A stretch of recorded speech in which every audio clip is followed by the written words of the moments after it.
week, by the way, we had a stopgap visit from an electrician. We are definitely not going to burn the place down, but it turns out that wiring that was built in the 1940s is going to need a little more work than we had in mind.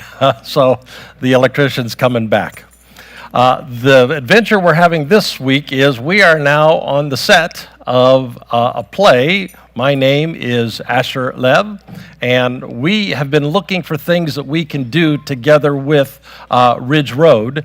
And this first one came up pretty quickly after we got here, so we didn't have a lot of time to get more involved other than just we are here on set. And so the other way we might get involved is you might want to get tickets. One of Trey's long-term goals for Ridge Road is to develop a strong relationship with the arts community here in Raleigh, and to use the facility for that, to sponsor events for that. And so they've got an annual event now that they've run for 3 years. They are partnering with a professional theater company to put on this play. It's set in Hasidic Brooklyn. It explores the tension when someone begins to grow, and that growth begins to put them at odds with their heritage, with their community, with their religious community. So if you'd like to go, you go to Ridge Road's website. You'll see all the links, and you follow them down, follow them down, follow them down. When you get to the one where you're actually paying for tickets, if you use the code word FAITH, you get a 20% discount. That's just for us. So we're on another adventure. Oh, by the way, there's another we're going to be doing with Ridge Road. It's going to be the 26th of February. We're going to assemble 20,000 meals after church. It's with Rise for Hunger, so we will stay after. Rise for Hunger will be here with a truck. They'll come in after we finish. They'll set up the whole room for us. We will eat pizza together as soon as Ridge Road gets out of. Come on, guys. As soon as Ridge Road gets out, there's room for you up here with the metals.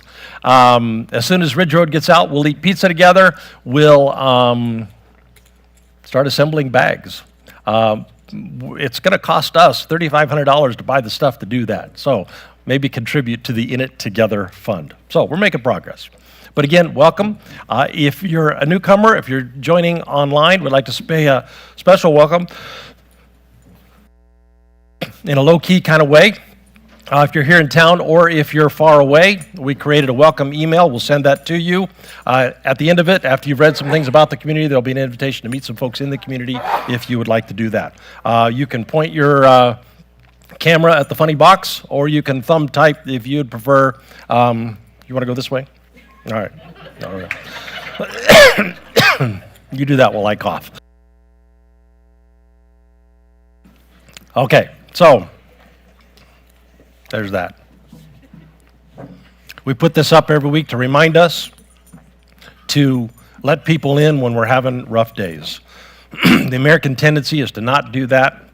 So if you are, please let somebody know, or use the QR code, or thumb type, how's your soul? Morgan will connect you with somebody.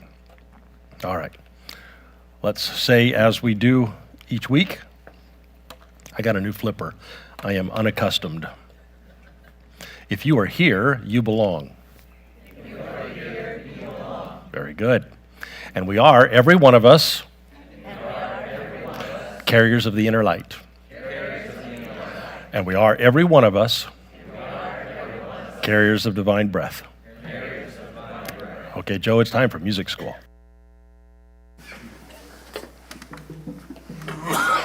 Well, as you can see, we got the band back together.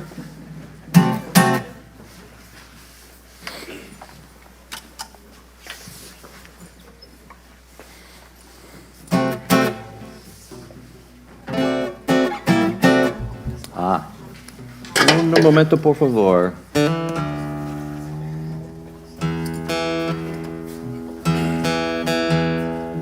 That's much better. So this is a song we did in the fall. Haven't done it for a while. It's called I See the Spirit.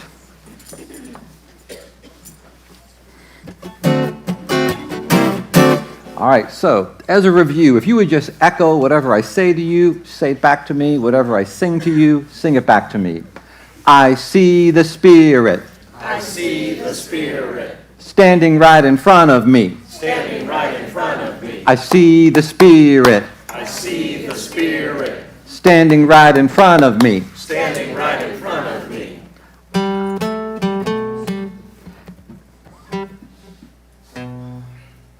I can't say that back. Indeed. Yes. I see the Spirit, ready, go. I see the Spirit standing right in front of me. Standing right in front of me. I see the Spirit I see the Spirit standing right in front of me. standing right in front of me. Now I'm going to put those two together, and then you're going to echo them together. I see the Spirit standing right in front of me. I see the Spirit standing right in front of me. All right? And so in the song, I'll sing it, and you sing it back to me. I'll sing it, you sing it back to me. Now, sometimes I might change to some different notes, but you don't. You are always, I see the Spirit right on these notes that I'm playing. Okay? And then when we get to There's God, that's where you get to change. There's God, there's God. That's your note, right? There's God, There's God, there's God. there's God. I see the Spirit in you. Your turn. I see the Spirit in you. There's God, There's God, there's God. there's God. I see the Spirit in you. And go. One more time on that. 1, 2, 3, 4, go. I see the Spirit in you. All right. And that is it. I think you're ready. I know these guys are ready. If I could have drums.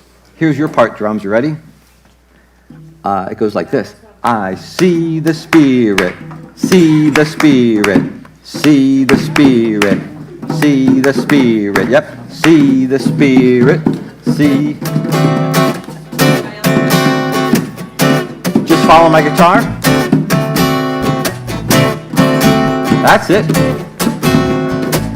I'm getting jiggy with it. Medals, you are playing cowbell. Find a cowbell near you. Unwrap it like it's Christmas. Now, before we do the cowbells, one little thing about cowbells.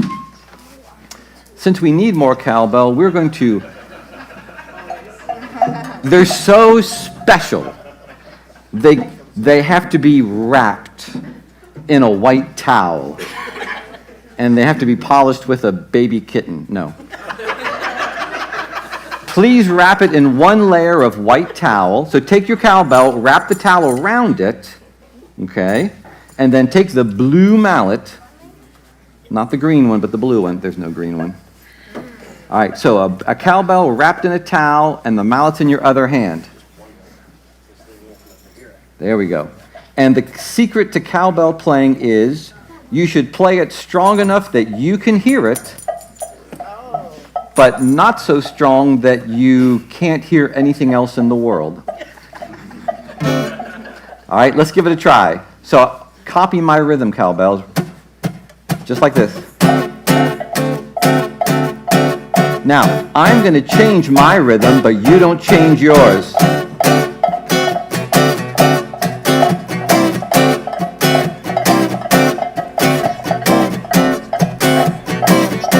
Drums, can you join in?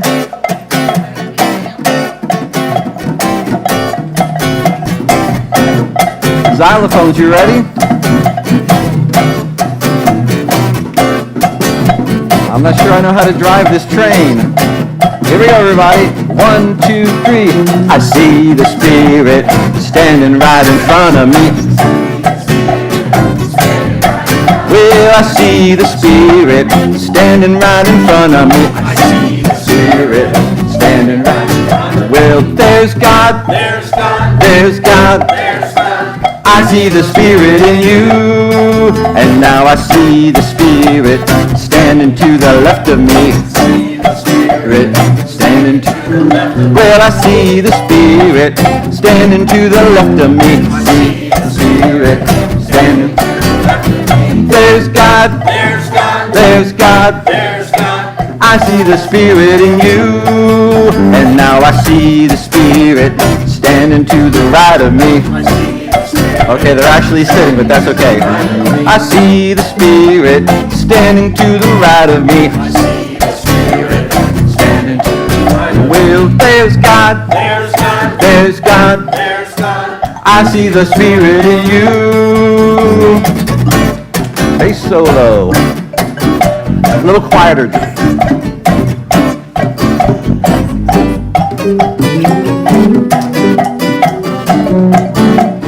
Red, blue, green.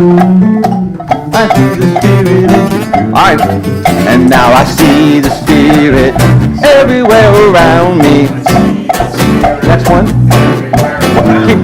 See the Spirit everywhere around me. I see the Spirit. Keep going. Around me. 2 slides forward. There's God. There's God. There's God. There's God. There. I see the Spirit in you. You made it.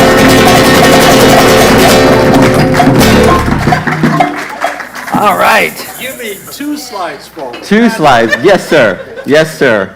I didn't know whether to put bass solo on that slide or not. Obviously, the correct answer was yes, I should have.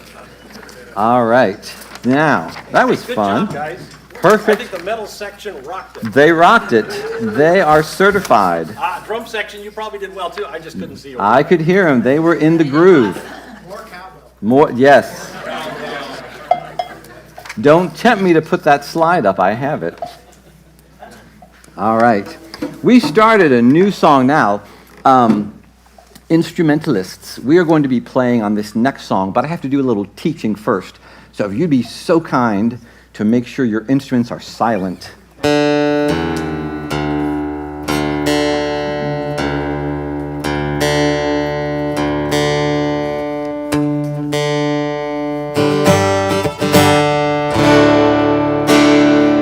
do. All right, so syncopation. We started this song last week. We learned that syncopation, and there's a lot of syncopation in all kinds of music. So syncopation is a variety of rhythms played together to make a piece of music offbeat. If we go to the next slide, the placement of rhythmic stresses where they wouldn't normally occur, okay? So let's take our last song as you're getting a little pop quiz, okay? So if this is the beat, can I get yeah.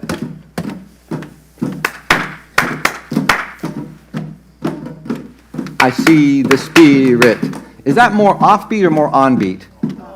More offbeat, so that rhythm is syncopated. I see the Spirit. That's a syncopated rhythm. What about standing right in front of me? Not syncopated. Not syncopated. Everything is on the beat. Nothing feels offbeat. It feels right, easy, right? Syncopated.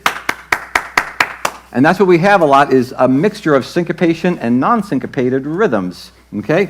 Syncopation is in every kind of pop music, right? If you like jazz, you like syncopation. If you like classic rock, you like syncopation. If you like hard rock, soft rock, punk rock, pet rocks, maybe not the last one. It all is full of syncopation, okay? So it does us well to learn how to sing it. Let's go to this slide. So here's a rhythm. If you would echo me, please. 1, 2, 3, and 4. 1, 2, 3, and 4. 1, 2, 3, and 4. 1, 2, 3, and 4. That is not a syncopated rhythm, but you already knew that. Now, we're going to create a syncopated rhythm out of this. We're going to tie 2 notes together. So you see that curved line, that's called a tie, and it literally glues those 2 notes together. So instead of doing 1, 2, 3, and 4, we're going to make the and last for the duration of both notes. So we're going to go to the next slide, and the 4 goes away. So now the rhythm is 1, 2, 3, and your turn, ready, go. 1, 2, 3, and 1, 2, 3, and. 1, 2, 3, and. Excellent. Next slide. So here's the song, Spirit in Me, and it's a mixture of syncopation and not syncopation, okay? And the beginning is this kind of especially syncopated, which is why I'm giving some special attention to it. So I'd like to teach it back to you. We're going to go step by step, and then we're going to run through it. So like this, just keep echoing me. You guys are doing great. 1, 2, 3, 4, and. Your turn, go. 1, 2, 3, 4, and. 1, 2, 3, 4, and ready, go. 1, 2, 3, 4, and. I'm going to add another and to the and we've got. 1, 2, 3, 4, and. Your turn. 1, 2, 3, 4, and. I'm going to replace the ands with the word spirit, which is the first word of the song. 1, 2, 3, 4, spirit. Your turn. Wait. 1, 2, 3, 4, spirit. Can I hear you do the spirit? Let's do the let's do 1, 2, 3, 4, spirit with our hands and our voices. 1, 2, here we go. 1, 2, 3, 4, spirit. That's it. Now we're going to sing it. 1, 2, 3, 4, spirit. Your turn. Count first. 1, 2, 3, 4, spirit. 1, 2, 3, 4, spirit. You've got it.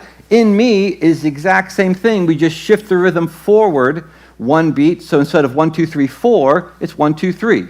1, 2, 3, in me. Your turn. 1, 2, 3, in me. So you put that together. 1, 2, 3, 4, spirit. 1, 2, 3, in me. Excellent. Now from there it gets a lot more predictable. I'm just going to sing it to you and ask you to sing it back to me. 1, 2. Live out in the open. 1, 2, your turn. Live out in the open. Shine from my life like the sun. Your turn. Shine from my life like the sun. Give of your goodness, light up the darkness. Go. Give of your goodness, light up the darkness. Spirit of light, love, your turn. Spirit of life and love. 2, 3, 4, spirit. You got it. 2, 3, spirit. 1, 2, 3, in me. Okay, let's put that all together. 1, 2, 3, 4, spirit. 1, 2, 3, in me. 1, 3, live out in the open. Shine from my life like the sun. Here we go. Give of your goodness, light up the darkness. Spirit of life and love. 2, 3, 4, spirit. 1, 2, 3, spirit. 1, 2, 3, in me. Excellent. Let's go to the next slide. This one is super easy. Be my echo. 2. Give through me. Your turn, sing. Through me. Listening. Speak through me. Your turn, go. Speak through me.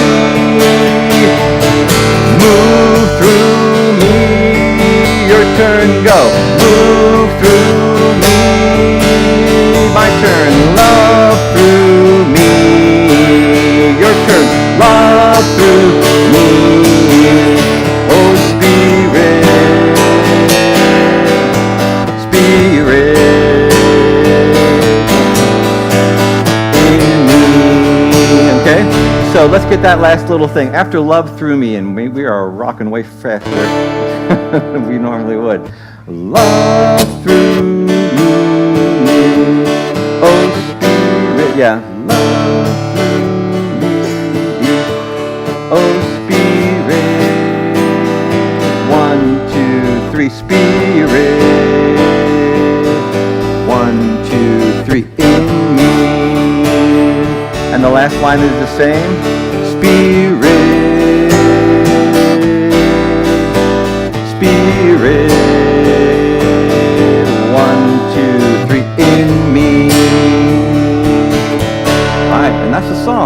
back to the first slide.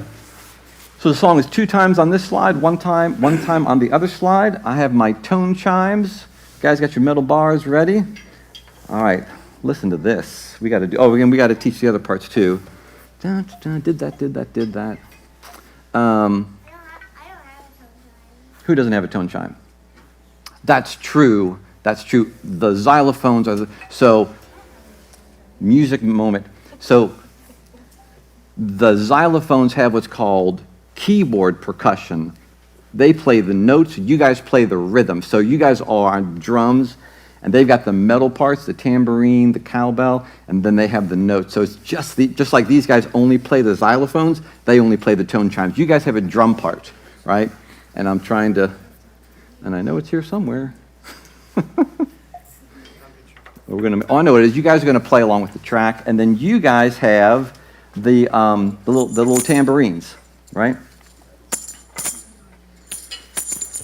You guys are going to play.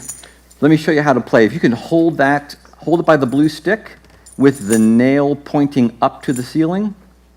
Okay, there you go. And then look at my hand. Put your free hand on top of this hand. So we're not going to hit the tambourine. We're going to tap our hand. So we're going to copy me. Look up here. All right. 1, 2, 3, 4. 1, 2, 3, 4. Follow me. 3, 4. 1, 2, 3, 4. Almost there. 3, 4.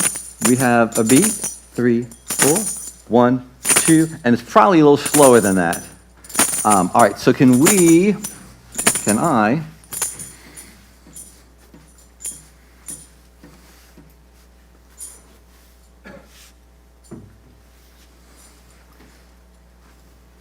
do we have a track in the house? All right, so drums, you're going to play along with that beat. Can you hear it okay? You're going to follow that beat. Tambourines. 1, 2, 3, 4. 1, 2, 3, 4. Follow Mariah. She's got you. 3, 4. 1, 2, 3. Tone chimes. 3, 4. 1, 2, 3, 4. 1, 2, 3, 1.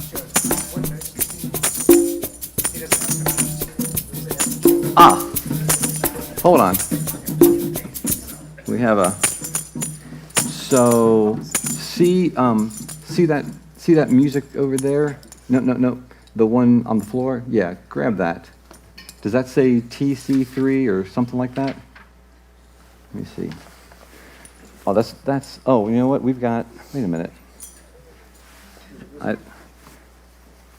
Let me see. No, those are fine. Let me see. Oh, right, 4.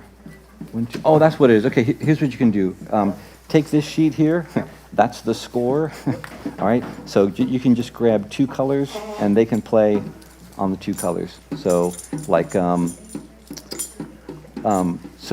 have them do have them do red and, if there's a red and green, have them play a red and green, I suppose.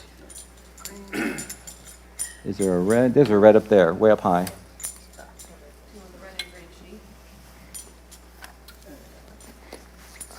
No, there's so they can play off the score, right? And you can help them along. Okay. All right, Cameron. At the beginning, those squares are 8 beats apart. Okay. Sometimes, once we're into the words, follow the words. Okay. All right, easy peasy. All right.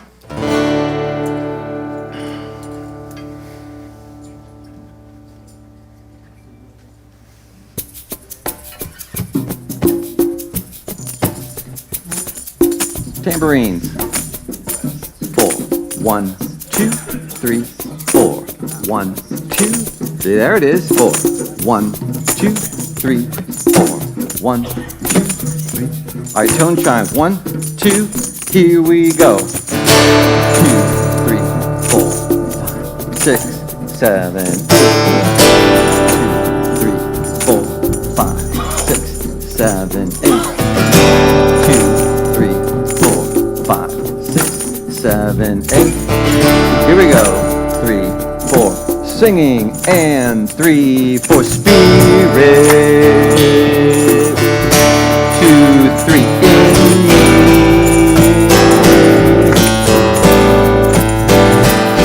Live out in the open. Shine from my life like the sun. 1, 2, 3, 4. Give of your goodness. Light up the darkness, spirit of life and love. 2, 3, 4, spirit. 1, 2, 3, spirit. 1, 2, 3, in me.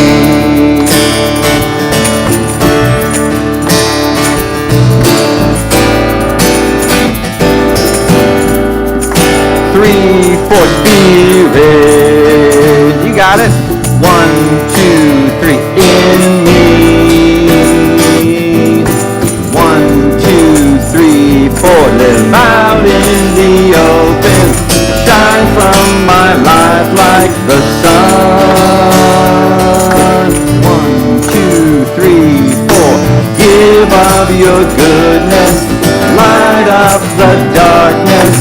Spirit of light and love. 2, 3, 4, spirit. 1, 2, 3, spirit. 1, 2, 3, in me. Second page. 2, 3, 4. Give through me. And speak through me. Move through me. Love through me. Oh, Spirit. Spirit. 1, 2, 3, in me. 1, 2, 3, spirit. 1, 2, 3, spirit. 1, 2, 3.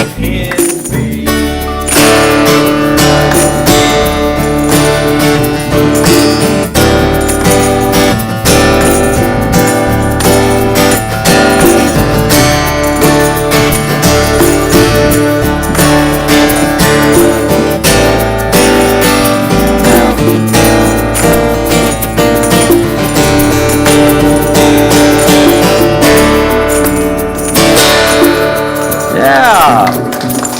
Nice. Well done on the chime. Well done. Oh.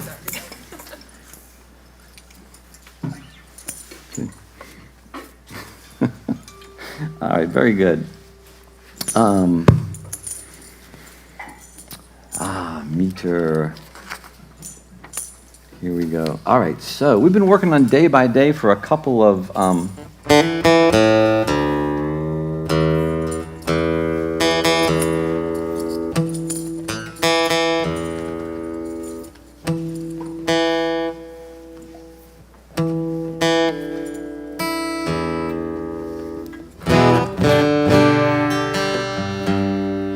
that'll work.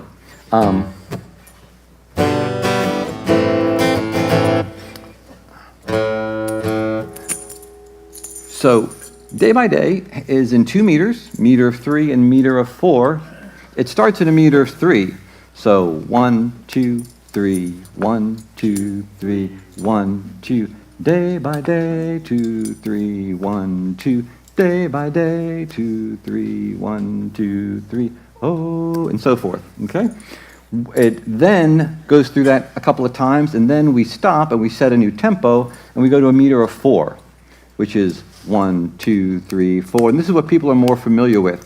1, 2, day by day, 2, 3, 4, 1, 2, day by day, 2, 3, 4. Oh, okay? So, same melody, is just some rhythms are either stretched out a bit or compressed a bit to fit into the new meter. So let's go to the next screen. That's the, you can see up in the upper corner, the big red dot and the two little dots, that means meter of 3. When we get to the next screens, it'll shift to a meter of 4 with one big dot and 3 smaller dots, okay? So, I think what I'd like to do,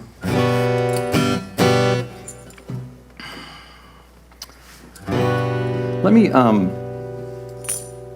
sing for you the first time, and then we'll sing it together. Day by day, day by day, oh dear Lord, 3 things I pray. To see Thee more clearly, love Thee more dearly, follow Thee more nearly, day by day. Let's try that together. 1, 2, 3, 1, 2, 3, 1, 2. Day by day, day by day. Oh dear Lord, 3 things I pray. To see Thee more clearly, love Thee more dearly, follow Thee more nearly, day by day. Good. So we'll do that 2 times, then we'll jump to the next slide, which looks suspiciously like the first, because the words are the same, but you can see the meters now in 4. So let me play it for you in 4. The 4 is a little more up-tempo than the 3, and you'll hear the rhythms are ever so slightly different. This is really the kind of thing that as we do it, you'll feel it more than count it, right? It'll just become more natural with repetition. So here's our upbeat. 1, 2, 3, 4. Day by day, day by day. Oh dear Lord, 3 things I pray. To see more clearly, love Thee more dearly, follow Thee more nearly, day by day. Yeah, let's try that together. 1, 2, 1, 2, 3, 4. Day by day, day by day. Oh dear Lord, 3 things I pray. To see Thee more clearly, love Thee more dearly, follow Thee more nearly, day by day. Okay? Then it goes back. A second time we go to the next screen, that screen, and you can see the second time through the meter of 4, the upbeat part. There's a little section that we're going to we call it a vamp. We're going to do it 4 times before we go on to the end of the song, okay?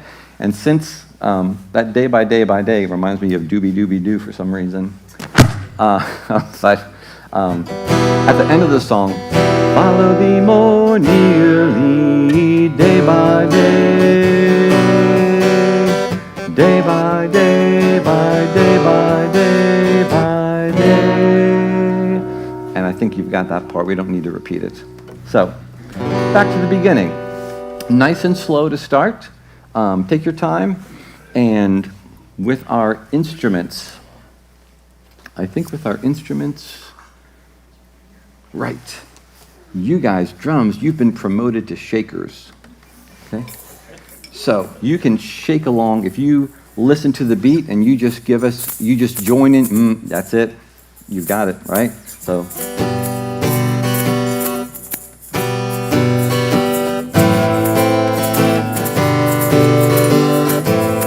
Yeah. What about the fast part?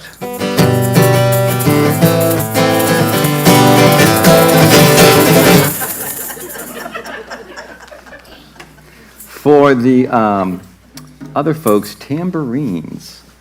So we're on our tambourines some more, and and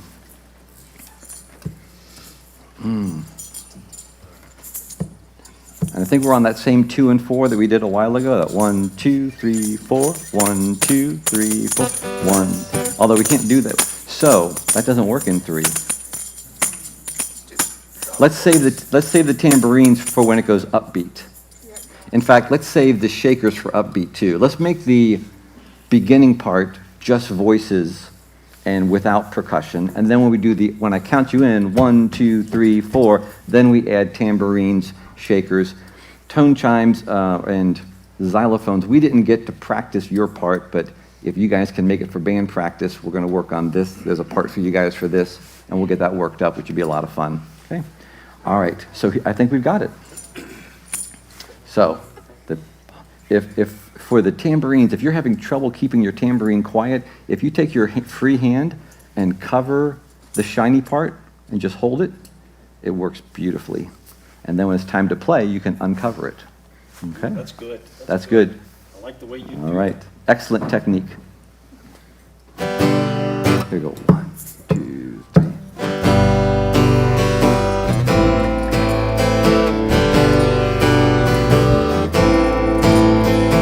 One, two. Day by day, oh dear Lord, 3 things I pray: to see Thee more clearly, love Thee more dearly, follow Thee more nearly, day by day. 1, 2, day by day. 1, 2, day by day. Oh dear Lord, 3 things I pray: to see Thee more clearly, love Thee more dearly, follow Thee more nearly, day by day. 1, 2, 3, 4. Day by day, day by day.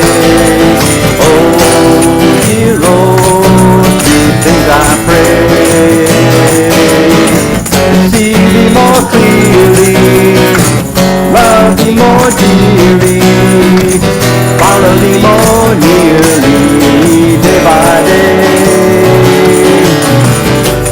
day by day, day by day. Oh dear Lord, 3 things I pray: see Thee more clearly, love Thee more dearly. Keep that going. See Thee more dearly, love Thee more dearly. 2 more.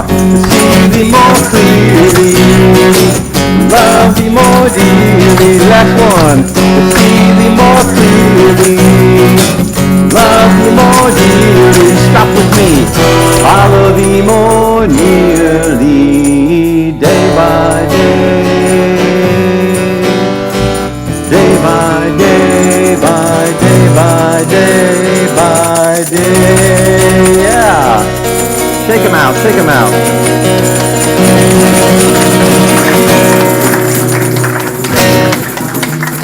Well done to all. Let's stand up. Are going to be dismissed. The rest of us, let's turn one to another, say good morning, God's blessing upon you, and we greet one another.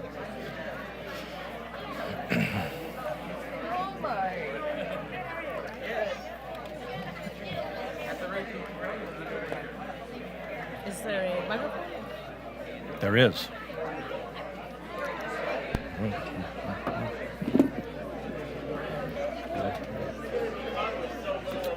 There's that.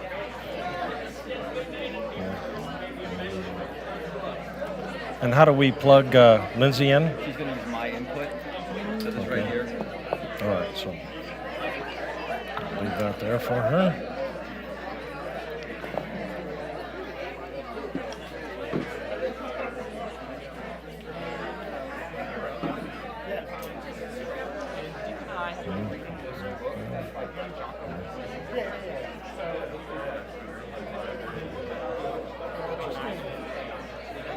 Good morning.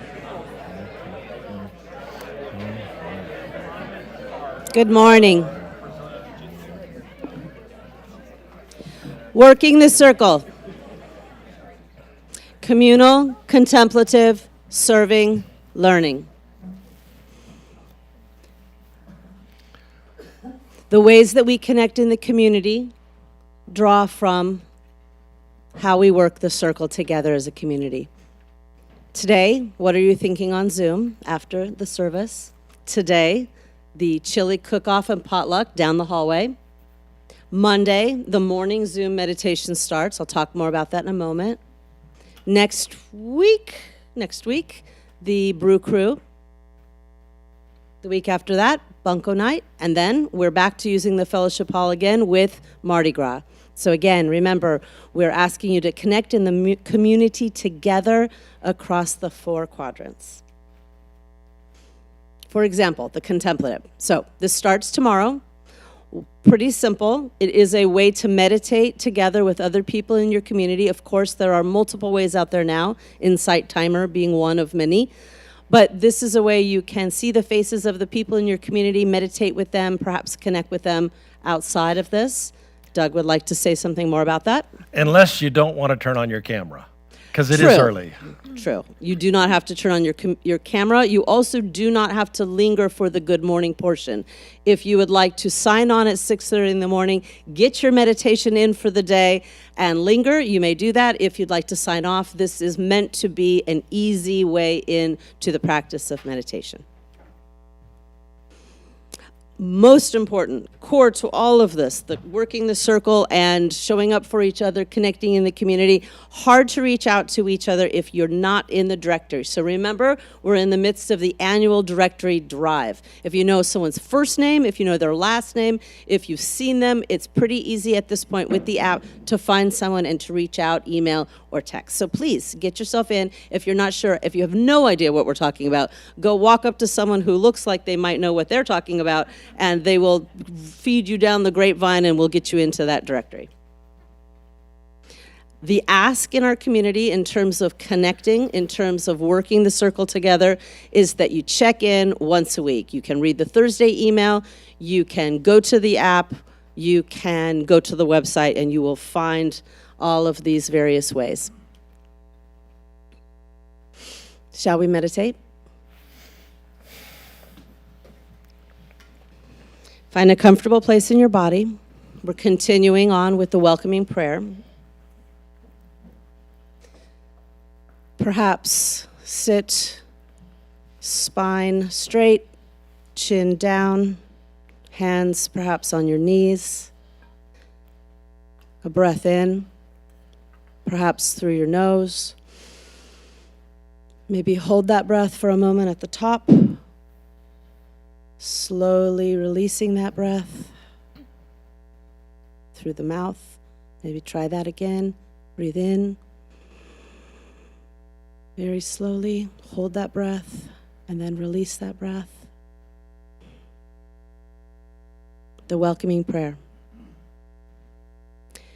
I let go of my desire for safety and security.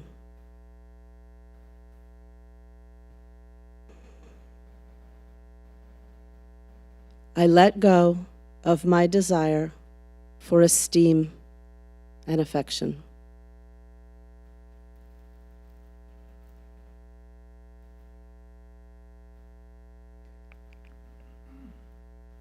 I let go of my desire for power and control.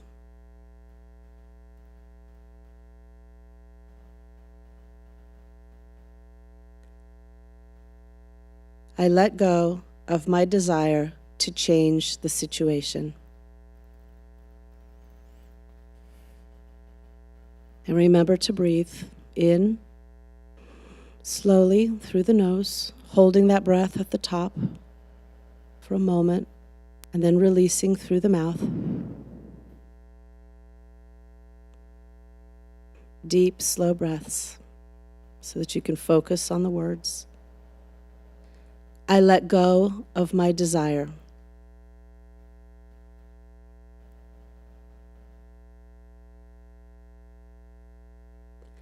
I let go of my desire.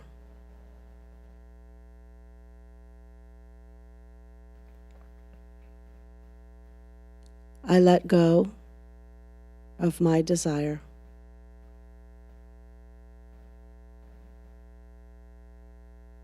I let go of my desire.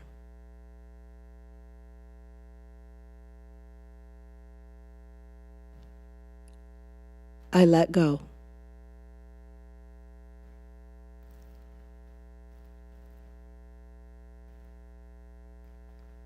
I let go.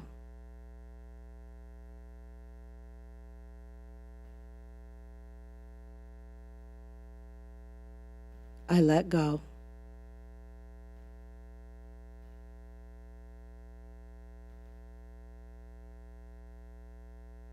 And one more time, I let go.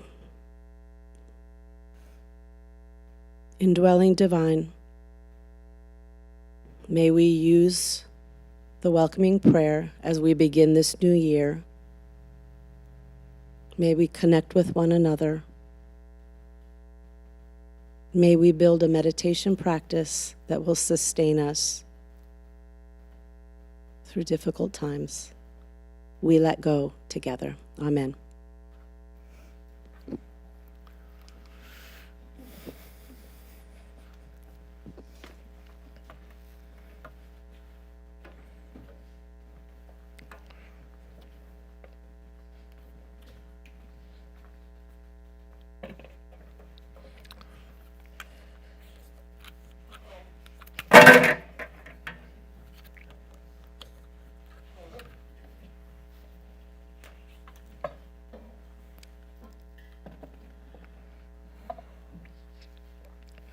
Not yet. Yeah, but you can get ready. Yeah.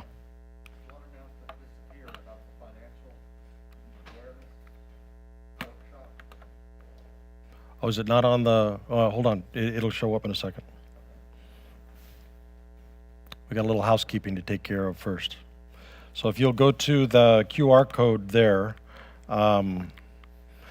it'll take you to the clipboard, and then the clipboard will have one post with that broom. Things that are going on around the community we could use some help on.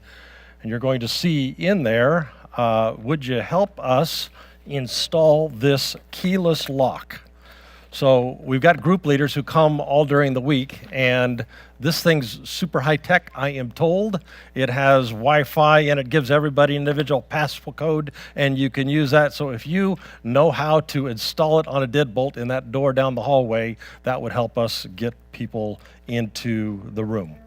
The second thing you'll see there on the list, I mentioned last week, we're looking to hire some folks on a weekly Sunday stipend to be the teachers in the team leaders for our preschool, our nursery, and our elementary school. So we can equip them for everything that they need, but we're just looking for someone, maybe you know someone who's a teacher or a college kid or the YMCA, or Shelby will be able to equip them at everything they need. But if you know someone, we can't find someone, so we need your help finding somebody. Shelby is the best at giving people what they need to succeed. Also last week I said, all of us own our children's groups. And so it would be good, especially if you're a parent, when you go down and pick up your kids, ask Shelby how it went. That was a brand new thing, and it's easy to forget. But I asked her. Nobody asked her. So please do ask Shelby how it's going, because we're heading toward being a community that owns our children's groups. All right, while Lindsay's getting ready, let me give you a recap of where we were last week. We started a new lesson, making hard choices, and we started with the assumption that we want to make the hard choices. We do. We want to do the good in 3 years kinds of things with our lives, but our brains, we saw, are wired for drift. Our problem from the old-timey song is prone to wander, oh Lord, I feel it. And we, given that we have these drifting brains, live in a culture with two significant currents that are pulling the drift. We saw last time, we live in a productivity culture, and we live in a no limits culture.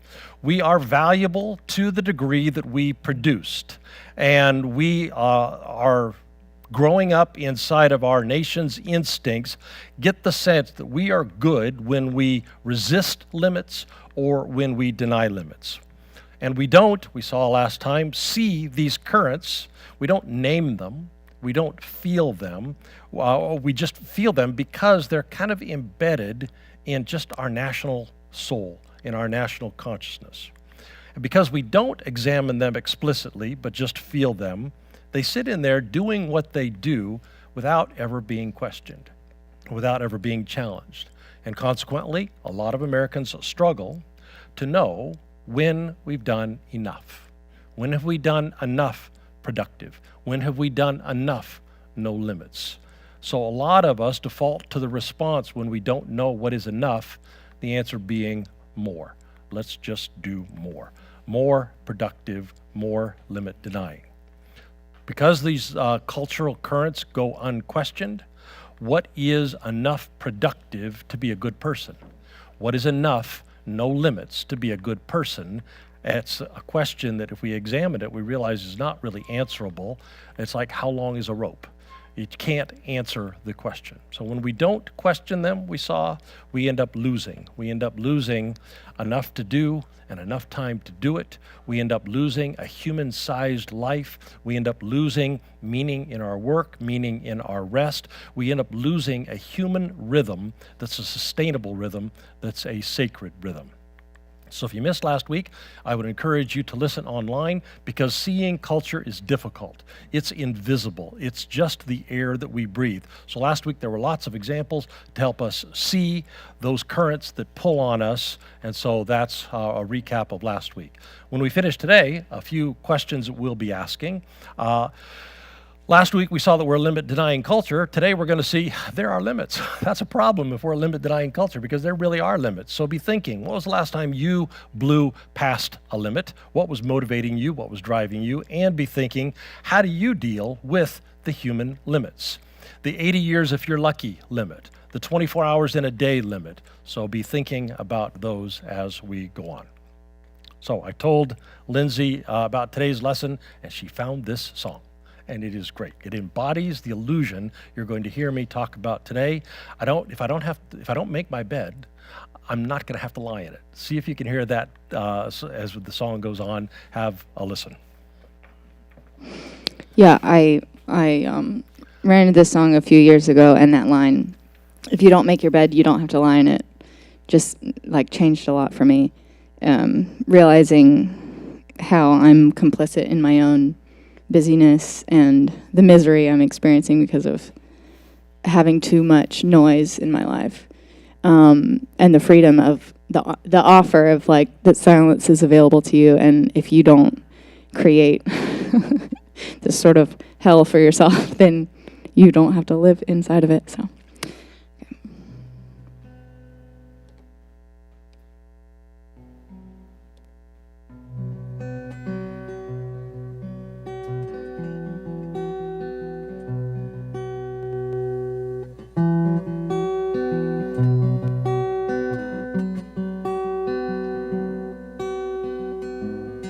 Do you have the sound, Gene? It's okay. All right. Another night of dreams. They keep chewing up my sleep and spitting out my whole work week every morning. Well, this city is a sea, and its undertow grabbed me, dragged me off into the deep without a warning. I'm longing for the silence, a field to lay my head, where the engines and the sirens are no longer my debt. And I can finally hear my conscience, listen close to what it says. If you don't make your bed, you don't have to lie in it.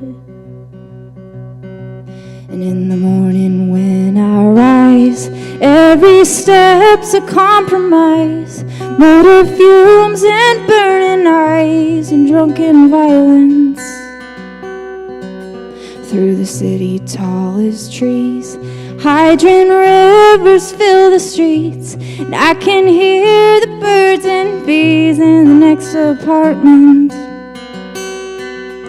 I'm longing for the silence, a field to lay my head, where the engines and the sirens are no longer my dead.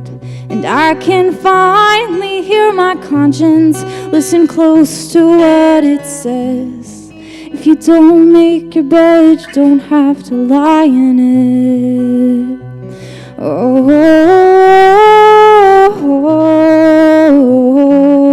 oh, oh,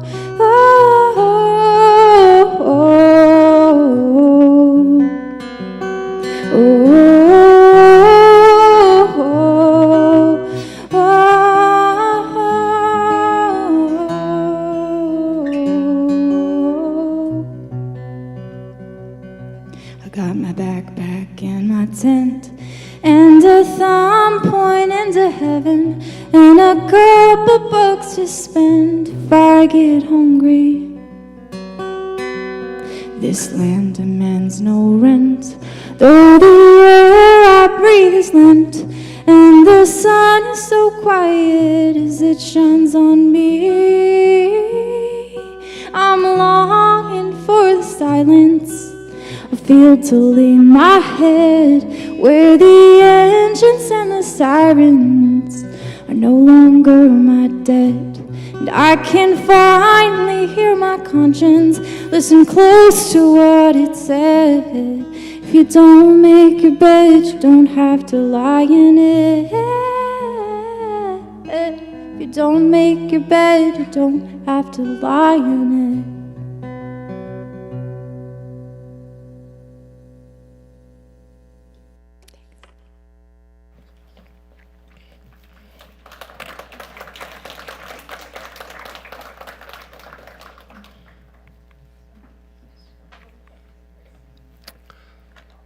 So a little bit of a warning up front. Today's lesson is difficult. It's difficult to hear. It's difficult to fully engage because it explores things that human beings at our deepest core work really hard to not explore. So maybe don't be surprised if you find yourself uncomfortable, or if you find yourself tuning out or objecting or thinking about something else. Also, it gets a little dark. But it's a yin-yang kind of dark. We engage the dark because it is a traveling companion with the light. Here's basically what the lesson will say. It'll say that spirituality, the spiritual tradition, spiritual wisdom, has an antidote to the lost days and the lost years and the lost peace and the lost meaning when we get caught in the drift. When we get carried off by productivity culture, valuing our humanity by what we produce, when we get carried off by our no limits culture, there is an antidote. But it's a hard antidote because it's a hard truth, it's a hard wisdom. It's actually harder than, hey, you know what? You all should observe the Sabbath. I think that's a good thing. I think if we made regular rest a consistent part of our lives would be better. But this is harder than that. Because you should do this doesn't really get to the core of the underlying drivers that we all live in as a culture. It doesn't help us, you should do this, doesn't help us understand the why. Why do we consistently jam more into our lives than can fit into a human life? So let's start with the productivity culture current in our culture. And a good place to start that is in our Hebrew wisdom tradition, the book of Ecclesiastes. It's a well-known text. That's the wrong way. It's a well-known text. There is a time. There's a time for this, there's a time for that, there's a time to push against limits, there's a time to stop when we hit the limits, there's a time to produce, there's a time to stop producing, there's a rhythm of giving and receiving, there's a rhythm of sacrificing and being sacrificed for, there's a time, there is a rhythm. The wisdom tradition teaches us that life won't work if we only tear down and if we never build up, or conversely. If we only plant and we never uproot. If we only keep and we never throw away. Or, for our lesson, if we only produce and we never stop producing. Fail to honor that basic truth, the tradition teaches us, life just won't work. But odds are, you're aware that this is a conversation our society is having quite a bit these days. We're calling it trying to figure out work-life balance. And there is plenty out there, if you Google work-life balance, to help you wrestle with that, help you know when to work, help you know when to rest, help you know what's going on. Not that we do very well with all the stuff that is out there. There is plenty out there, but we don't always engage it very well. But there are a lot of folks thinking seriously about work-life balance. I think the one that we're more blind to, more ignoring of, is the no limits current in our culture. And it turns out that Ecclesiastes speaks to that as well. A little bit about the book. There's a lot of scholarly debate among people who think about this kind of thing. What's the core message of Ecclesiastes? And more, is it a depressing message, a pessimistic message, a message of despair, or is it a life-affirming, hopeful message of promise? And there is plenty in there to argue for despair. Just a few of the lines. There is evil under everything under the sun. Everything is emptiness. Everything is vapid. Everything is chasing after wind. Nothing matters. There's plenty in there to support the idea that this is a hopeless message. But maybe, not so fast, maybe it made it into our wisdom tradition because there's wisdom in there, and let's see if maybe we can find it. I think the genius of this book is what it tells us about limits. Basically, in a very no-bones way, it says there are human limits. No wiggle room, no debate, there are limits. And counterintuitively, if we look at that core reality from the right perspective, it actually can produce a great deal of hope. It can be very life-affirming. Just a few chapters after that very famous text is this one. There is evil in everything that happens under the sun. Not a great start, but it gets better. The same destiny eventually overtakes us all, death. We live and then we die. And, I particularly liked this line, I'd rather be a live dog than a dead lion. Everybody who is alive knows that they're going to die, that their names will be forgotten, that all of their love and their hate and their jealousy, everything that mattered so much, will all disappear from under the sun. So, not surprisingly, some scholars have concluded, not a particularly hopeful message, the book of Ecclesiastes. But here's where I find the hope. The jolting harshness of that message is there in order to cement inside of our understanding there are limits. Non-negotiable, no wiggle room limits. You've heard me say it in many other contexts. When we organize our lives around a truth that is not true enough, we suffer. You've heard my example of that from many occasions. I spent years organizing my life around a truth that if I organize and control all the variables of life, life will be safe, life will be good. It's a little bit true. It's just not a true enough truth. Consequently, it caused me, it caused those I love a great deal of pain. If you've done self-awareness or if you've done the Enneagram, you know that you too are disposed to truths that are not true enough. We reflected on some of the primary ones in the welcome prayer this morning. We know that when we organize our lives around a truth that is not true enough, it causes a great deal of human pain. And I think that the gift that the book of Ecclesiastes gives us is to help us grapple with one truth, a truth we'd rather avoid, that is true enough. We are all going to die. We all face limits, and there's not a thing we can do that's going to budge that. But now here's the thing. You already know that. We all know that. Everybody knows that. But one of the tricks of our brains is that we can know a reality without really knowing it. We know it in a, I will give mental assent to that idea kind of way. I will give agreement to the facts kind of way.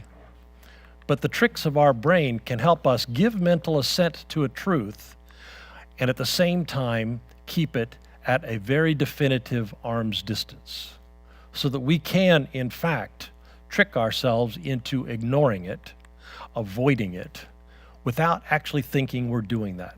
Because if we actually thought we would do that, we'd realize that's silly. You know, everybody dies. We know that that's a basic truth. But what we do is by keeping it at arm's distance, we afford ourselves the luxury of being able to organize our lives around some other truth, some lesser truth. Because it's painful to look squarely at the limits that we human beings face. It's painful to know that death awaits all of us. It's painful to know that there is not enough time. There is never enough time. We get 80 years if we're lucky. Maybe we only get today. We get 24 hours in a day. We cannot get more. No amount of efficiency, no amount of jamming things in is ever going to change 80 years if we're lucky, 24 hours in a day. And that is a true enough truth that we could, and our spirituality tradition encourages us to, build our lives on. So like I said, that's a dark place to go. Death is a dark place to go in a lesson. It's territory that we human beings work hard to avoid. Like I said, we use all those mental tricks and distractions to blunt the impact of this really harsh reality of hard limits. We keep that truth corralled in the mental assent territory so that we can keep it out of the grapple with seriously territory.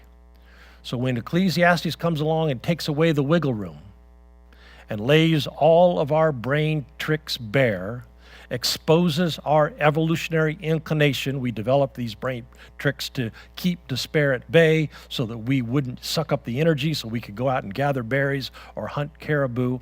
When Ecclesiastes exposes our proclivity to keep that dark truth at arm's distance, it actually gives us a gift. When we avoid some truth or another, it doesn't stop being true simply because we avoid it.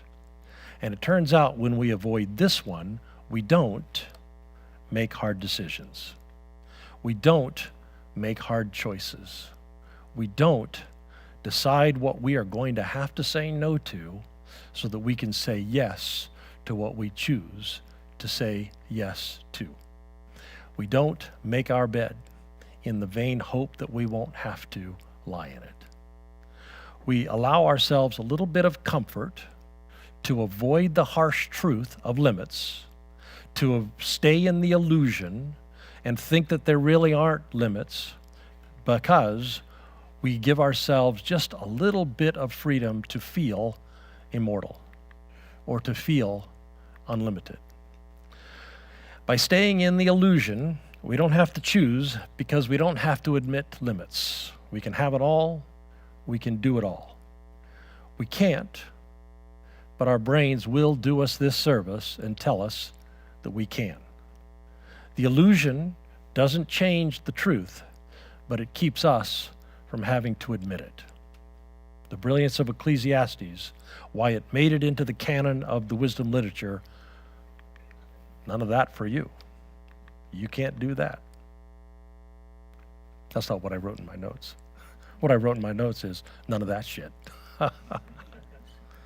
There's not Ecclesiastes says there's not, and there never will be enough time. 80 years is not enough time. 24 hours is not enough time. You cannot do all the good things that there are to do.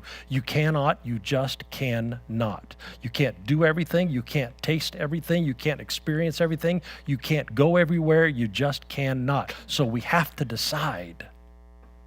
We have to decide. And the spiritual tradition tells us there are limits, but that's not the most painful part of this equation. The most painful part is what happens to us when we avoid that truth. The most painful thing is what happens to us when we don't choose and when we don't decide. We create pain when we try and jam more into a human life than will fit into a human life. We create pain in our bodies and in our minds, because if we never fully decide what our yeses are going to be, we never decide my destiny is going to be informed by these yeses that I decide. The things that I said no to, other things so, I can say yes to this. The deeper pain, our wisdom tradition tells us, is not deciding wisely, not being forced into the decision of what our yeses will be and what our nos will be. The deeper pain comes from not choosing, not selecting. We can do that if we allow ourselves to labor under the illusion that we don't have to decide. We can do that if we labor under the illusion that we never have to say, boy, that's a really nice thing, but it's not my thing. I only get these years. I only get these hours. And what I have chosen leaves no room for that. We can labor under the illusion we don't have to do that. And we do. We have to make those decisions. It's a hard lesson because it's a hard human reality. There is reason that our brains are wired to avoid it because it scares the bejesus out of us. But the good news is that saints and sages and philosophers all attest to this, that if we will go up to this painful thing, if we will go at this painful thing, if we will grapple with our limits and face down the emotional resistance and actually go there, there is a good life on the other side. We can live in busy, busy town. We can have an it is enough life. We can have enough to do and enough time to do it. I don't know if you remember Benedict from our first lesson this year, the New Year's lesson. In his guide to spiritual living, he wrote a chapter, Keep Death Daily Before Your Eyes. Keep death daily before your eyes. He suggests that a regular meditation on the reality that we're all going to die would help us practice spiritual detachment, detaching from the power of the lesser to dominate our lives, detachment from our ego compulsions, our not true enough truths, our shadow sides. Detachment helps us transcend our evolutionary brains, helps us transcend the illusion that there are no limits, helps us make the difficult choices. Because it turns out once we detach from the illusion of limit denial, the hard choices stop being quite as hard.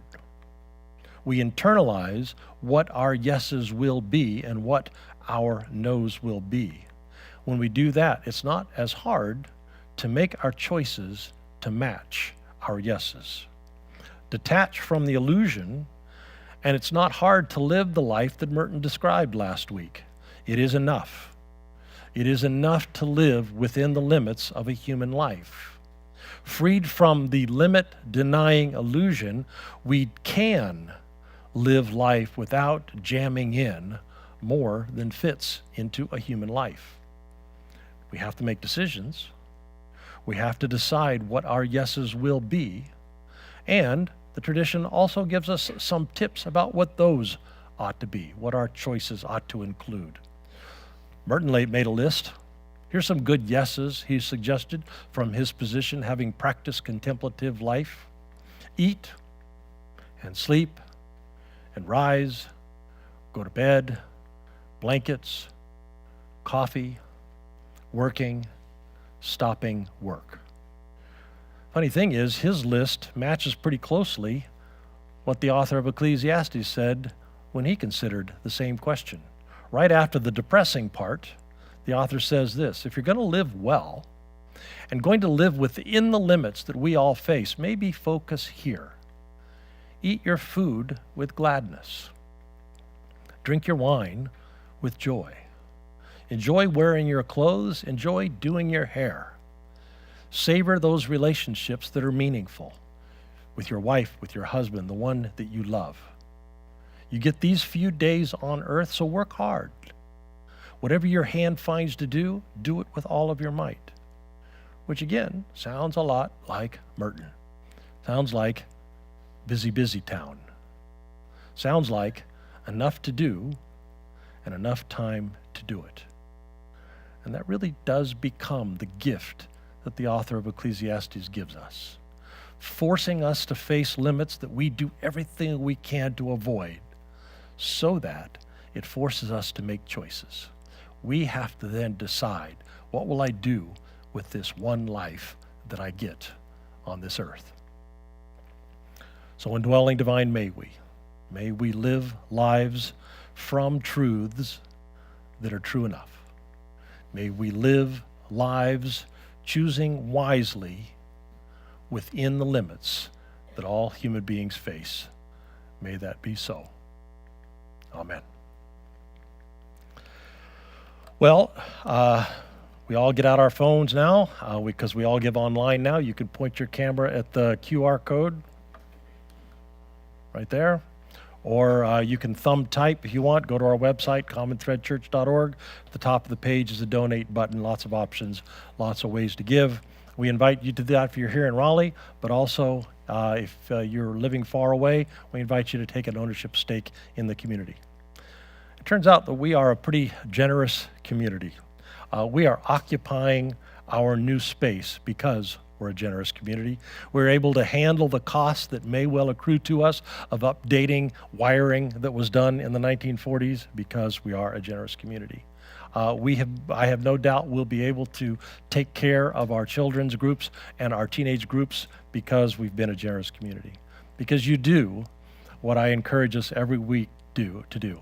To remember that there's always good return when we invest in spiritual community. We give our time, and we give our energy, and we give our love, and we give our dollars. And then the community takes those resources and amplifies them and gives them back to us in the form of an environment in which we can thrive. So we all give on our website now. It's as easy as can be. And in a moment, here in the room, we're going to do What Are You Thinking? But first, we're going to dismiss those of you who are online. You may not know, if you're just tuning in, that this is one of the best parts of our community life. We figure out what all that lesson means in our own lives when we sit and talk about it together.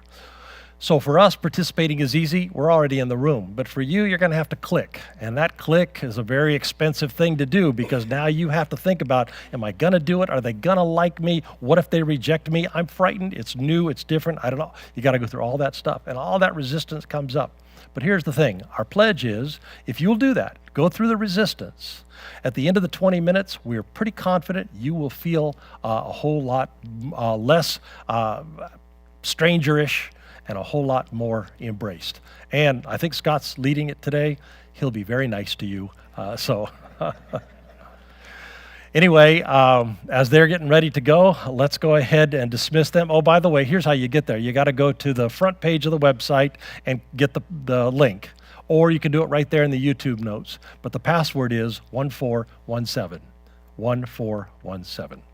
All right, let's dismiss the folks online, if you would. Let's put our hands on our hearts and remember as we go that we are, every one of us, carriers of the indwelling divine. We all carry love and joy and peace and patience, kindness, goodness. All of that is in us because divine breath is in us, because we carry the inner light within us. And if you would then extend your other hand to our city. Let's look for opportunities to share what's already in us with the people that we live and work and go to school with, looking for opportunities to repair and heal our worlds. Amen. God bless you all. You are dismissed. We are not dismissed.